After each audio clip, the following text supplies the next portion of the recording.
Okay. Just got that door.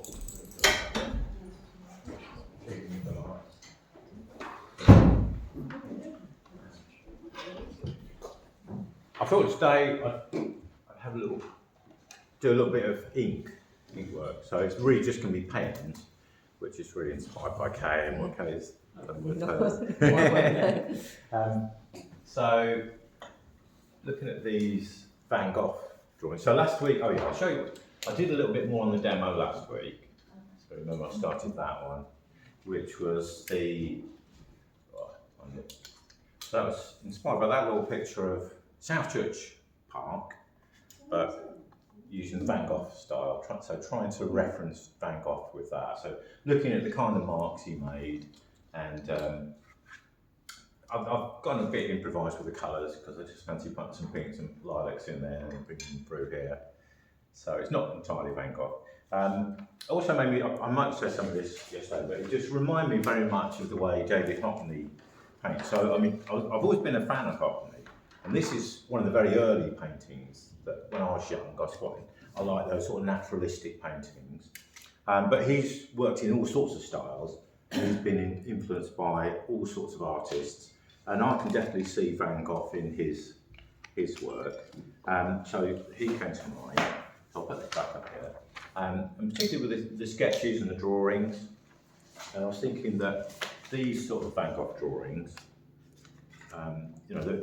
these will be like a Hockney sketch just using modern felt pens, and these are the Van Gogh sketches using a reed pen. So basically a bit of bamboo, a bit of reed, and some liquid ink. But they've got very similar marks in a way, like all these little dots, little lines. He's actually using two colours of ink. These sort of like almost like flowing, and these are reminiscent of the Van Gogh mark. So he's an artist that's definitely been influenced by quite a few of the masters over time. So that one, and that was another one. This is sketches he's done on the back of the cab and things like that. I was thinking, it also reminded me that so this would be like a very early David Hockney drawing, and those sort of drawings really influenced the way I started sketching in my sketchbooks. I found after a while that I'm not that comfortable with pencils. I don't find pencils very easy to draw with, and I just didn't like the look of my drawings with pencils. So, whereas I like ink, and I like these very strong, kind of almost like graphic-y marks. And I remember reading years ago that the way he went about these sort of drawings was to just draw very directly with a pen. So he didn't do like a pencil underdrawing. He just drew directly with a pen.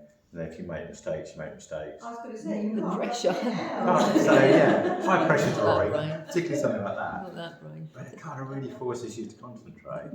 And you can always start off with something simple and then build up, levels of complexity. But that's the way I've drawn really for, 15, 20 years really, or more, I can't remember. So I started off with line drawings. Let's see if I can find a couple of. So these would be recent sketches. So that would be one on the tube a few weeks ago, and then that was another one of Ross-on-Wye a couple of weekends ago. So they're a bit more sketchy, and they are sketchy. They're not quite as sort of precise as the David Hockney ones, and I think I moved away from that very precise look to the lines. But basically, I drew a long time just, making marks, and then after a while, I came across artist drawings where they'd use the Tombow pens, which is I'll show you that. So these are a brush pen. They're just like you've got a brush bit, and you've also got this end that's more like a line. So you've got a range of different marks. Are they just black though? You can get them all sorts of colours, but I only use 3 because I basically have, I sort of have like my fine liner, and then I just keep swapping over. So I hold them like that. So once I've done the line work, I can then just sort of take one out, do a bit of that. And I have as many as I can hold in my hand, because I stood up when I was just standing in a doorway when I drew that. And my wife gone to a couple of shops. I thought I'll do a sketch. That question. Yeah. I'll teach you. So yeah, it's a nice instant way of sketching. They don't smudge. They are water soluble, so I could soften them out a little bit if I wanted to. You know, I haven't got, obviously, you know, I don't need to carry the rubber because it's not like I couldn't make any changes anyway. But anyway, I just thought that's quite a nice lead into the way I work. Do they bleed through to the back of the page? They don't, because these fine liners, these are waterproof pigment ink, but they're not solvent based. I don't know if they're solvent. I think I've got a load of pens here that are solvent based.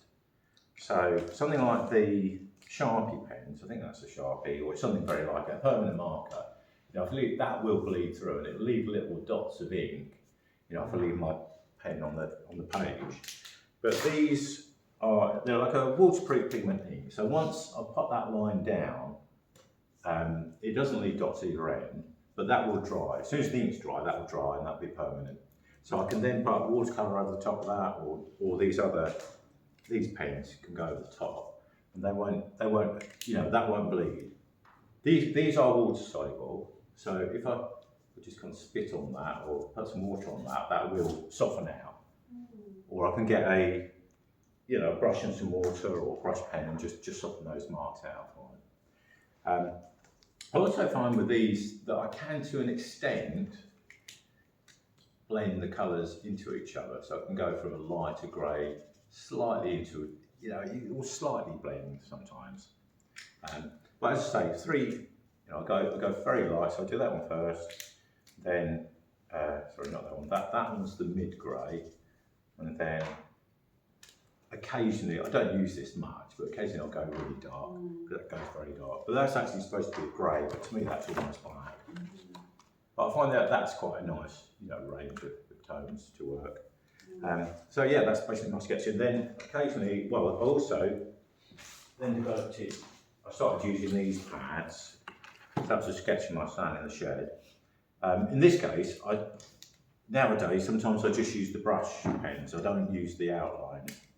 So to me, this is a little bit more like painting, you know, putting paint marks down. Occasionally I use a little bit of line, and then this one is line and brush, and then I've also, that's a copy of another one, used a bit of white chalk or white pastel to get the highlights. So to me, that's, you know, I'm going a little bit more towards painting doing that, so that's why I like to do that.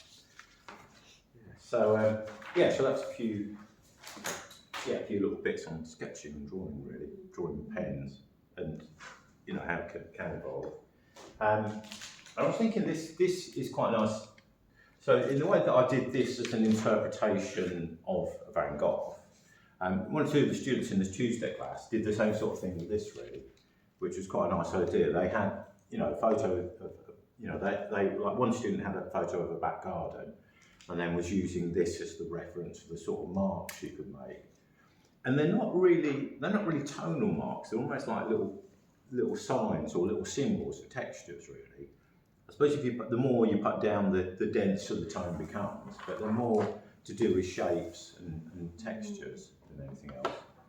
So I thought it might be quite nice to sort of copy little areas just to get a feel for it. So he's got this is perhaps the fence, and he's got like slats like that. That would be one area. This is perhaps flowers in the distance with lots of little kind of round shapes. Obviously you've got the tiles of the roof here, sort of wiggly kind of marks. And it's quite a nice one to just try out, because you could do, you know, quite a quick exercise. In the background, he's kind of built up the sky with lots of little tiny dots. And then the foreground, he's kind of used a thicker reed pen, that one, and got kind of bigger dots. So that gives you the impression of that being a bit further forward and that being further away.